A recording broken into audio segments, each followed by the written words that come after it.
Hi there and welcome to my video on reducing cognitive load in videos and presentations. If you are creating a video lesson or even doing a presentation, it is important to think of how much information a person can process at one time.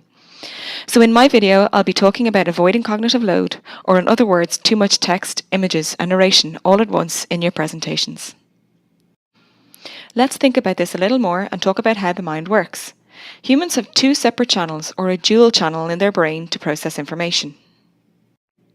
One is to process verbal material, or the things that you hear, and the other is to process visual material, or the things that you see. The problem is there is only a limited amount of processing capacity available in these verbal and visual channels. For learning to occur, we require substantial cognitive processing in the verbal and visual channels.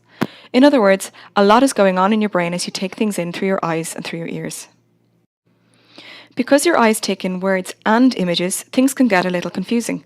So in a presentation or video, if there is too much to process, for example, too much text, and too many images, your limited capacity comes into play, and you can't take it all in.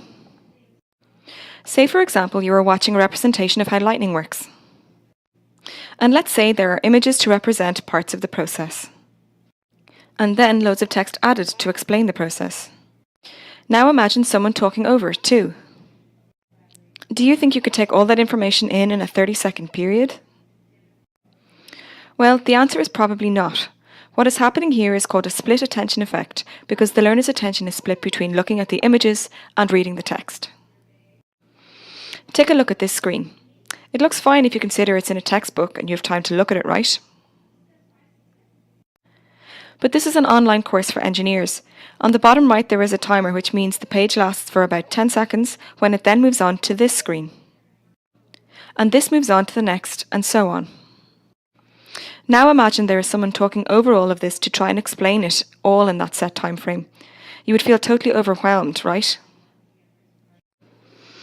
This happens all the time with online videos and even PowerPoint presentations, where the presenter has put too much information on the screen and then talks over it. For example, this slide represents our third quarter performance, and you can see that the efficiency of our computer chip has increased, and we've sold more units than our nearest competitor, and we've made a profit of £245,870 in October.